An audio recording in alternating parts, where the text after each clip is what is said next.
You're taking me as your wife. Really?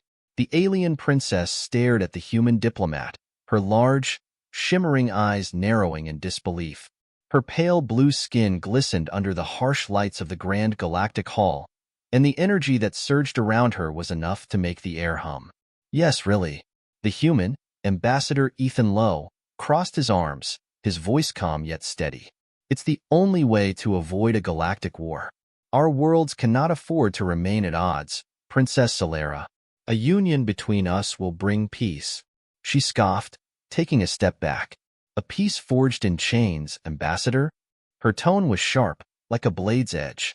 You believe I will just agree to this? You are as foolish as the rest of your kind. Ethan did not flinch. He had been briefed on the princess's fiery temperament, and his training had prepared him for moments like this. He was the representative of Earth, after all, and this negotiation was his responsibility. If the union didn't happen, the galaxy could tear itself apart. But what if the Princess Solera was more than just a political pawn? What other choice do we have? Ethan asked, his voice soft but filled with an undercurrent of urgency. Your people want vengeance. My people are terrified of a war we can't win. This marriage, it's the only way. Solera studied him, her expression unreadable. She was the crown jewel of the Zinthari Empire, a race of beings known for their mastery over energy manipulation and their advanced technologies that put Earth's finest to shame. But for all their power, the Zinthari were at war with the humans. Over resources, over pride, over centuries of conflict. She was royalty, and her duty was clear. The Zinthari needed a new alliance, or their empire would crumble under the pressure of relentless war. Yet, here she was, standing before this human, whose very presence exuded an aura of desperation. Ethan noticed the flicker of hesitation in her eyes, the briefest crack in her otherwise steely facade. Princess, he said, leaning forward slightly, this isn't just for us. It's for everyone. The fate of countless planets rests in our hands. What are we if we don't try? The princess looked away for a moment, her thoughts seemingly swirling in her head. She wasn't just a princess in name.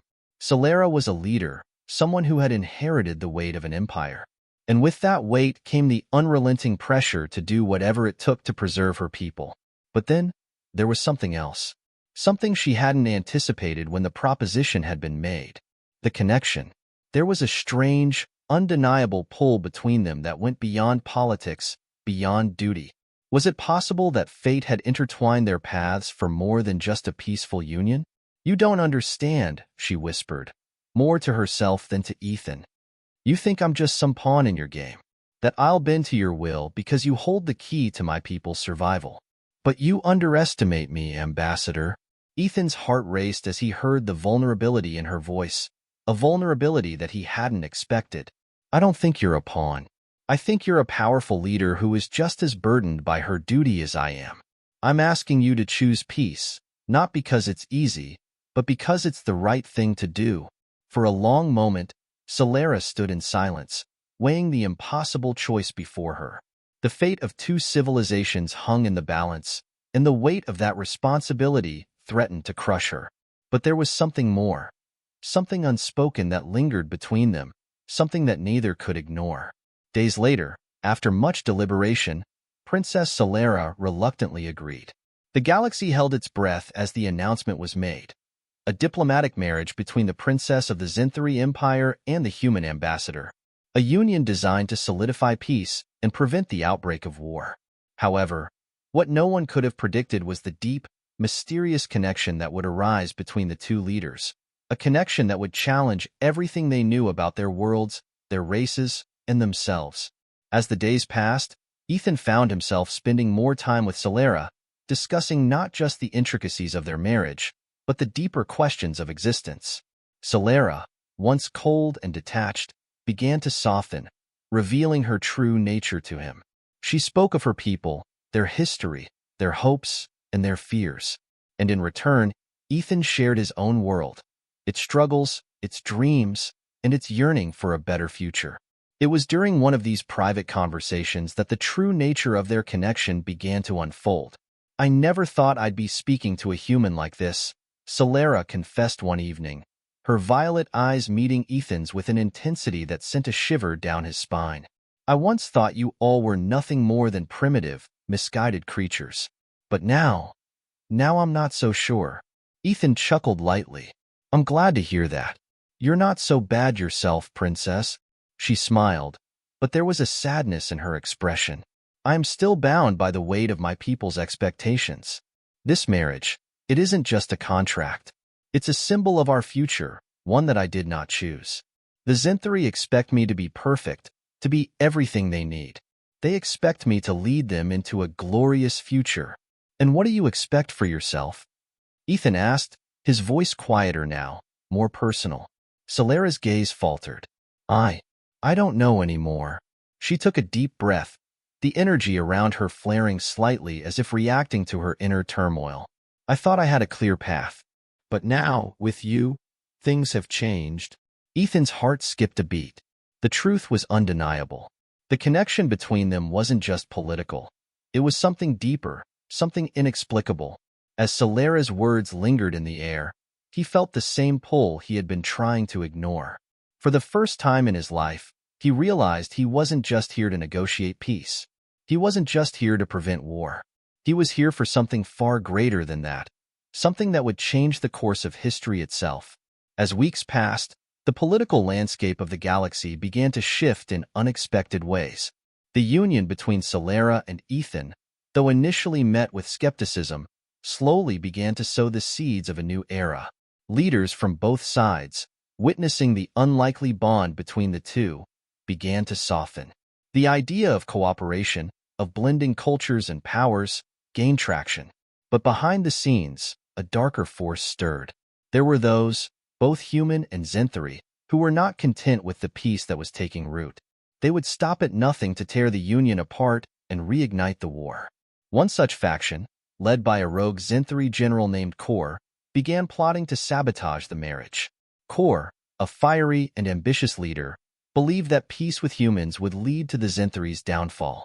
He had his own plans for the galaxy, a vision that did not include any form of compromise. It was only a matter of time before Kor's actions would thrust Ethan and Solera into a battle for not just their lives, but the future of both their peoples. The twist, however, came not in the form of a sudden betrayal, but in the discovery of an ancient prophecy. Hidden in the vast archives of the Zinthari Empire, the prophecy spoke of two souls, one human, one Zinthari, who would unite in the most unexpected of unions and bring about an era of unprecedented peace. As Ethan and Solera uncovered the truth behind the prophecy, they realized that their bond was no accident. It was destiny. And together, they would have to face the challenges that lay ahead, not just as diplomats, but as partners in a cosmic journey that would forever change the galaxy. As the days wore on, the bond between Ethan and Solera deepened. They were no longer just two figures caught in a political game. They had become something more, something that neither of them had ever anticipated. Their conversations grew more intimate, more personal, and the line between duty and genuine affection became blurred. One evening, as the stars flickered beyond the observation deck of the Zinthari flagship, Ethan found himself standing beside Solera, gazing out at the vastness of space. The silence between them was comfortable now, unlike before when every word had felt like an awkward negotiation. Now, there was a quiet understanding. You know, Solera said softly, breaking the silence, I've never really looked at the stars like this before. I've always been too busy with the politics of my people. I was taught to see the galaxy as something to control, something to conquer. Ethan turned to her, his voice thoughtful. And now, I see it for what it really is, she said, her eyes searching the endless expanse. A vast, untamed place, full of potential, full of possibilities. He nodded. That's what makes it so beautiful. It's easy to get lost in the chaos of everything, but sometimes you just have to stop and appreciate what's right in front of you. Solera met his gaze, her eyes shimmering with the energy of her people. Is that how you see me? Something to appreciate? Ethan's heart skipped a beat, and he stepped closer, his tone steady. I see you as a person, not just a princess or a diplomat. And I think you're beginning to see that about yourself too. There was a long pause before Solera finally responded, her voice quieter now, as though she were revealing something deeply personal. I don't know if I know who I am anymore, Ethan. I've spent my entire life being the perfect heir, the perfect ruler.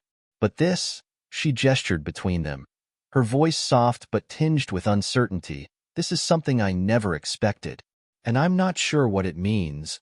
Ethan stepped closer, reaching out as if to comfort her. Whatever it is, we'll figure it out together. Days turned to weeks, and the galactic tensions that had once seemed so imminent began to wane.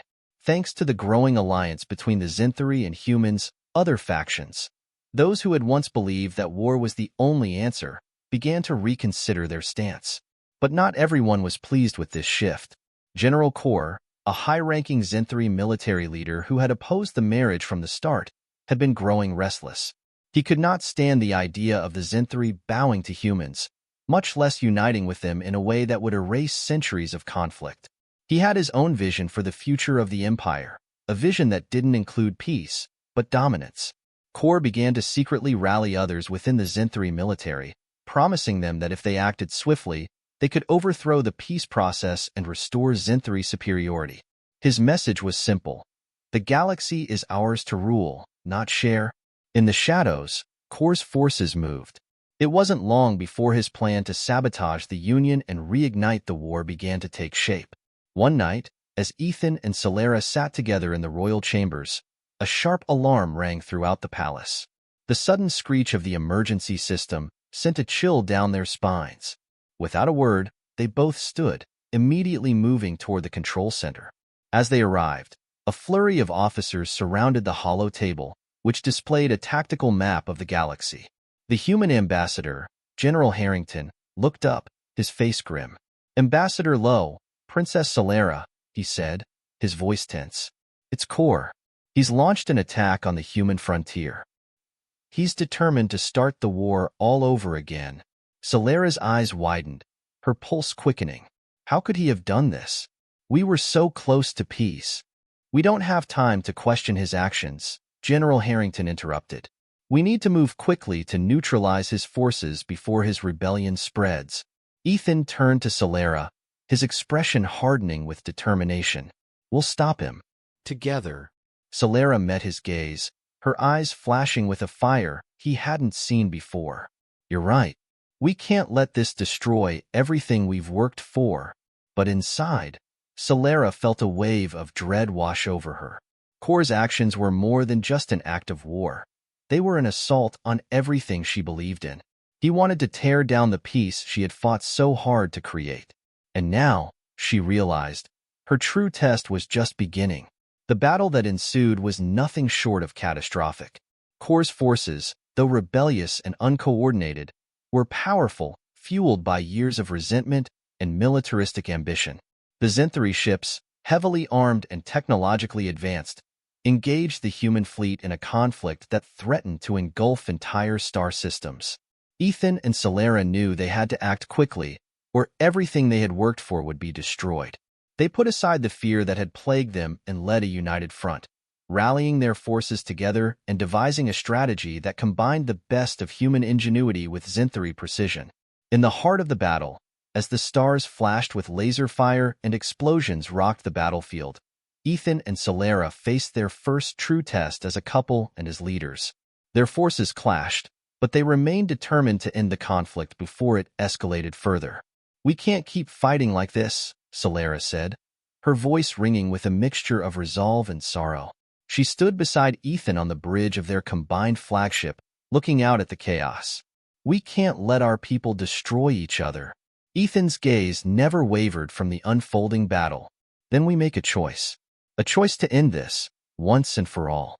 We fight not just for victory, but for peace." And then, in the heat of the battle, something extraordinary happened. A surge of energy, bright, unyielding, rippled through the galaxy. It wasn't just the combined might of the human and Zinthari fleets. It was the energy between Ethan and Solera. Their bond, deepened through their shared struggles and growing affection, reached its peak. The energy pulsed, and the very fabric of the battle shifted. In an instant, Kor's fleet froze. Every ship, Every weapon, every soldier, seemed to pause, as if caught in the gravitational pull of something greater than war. It was the connection between Ethan and Solera, a force so powerful that it defied all logic and reason. The peace they had sought for so long was no longer just an idea. It was tangible, woven into the very fabric of the galaxy.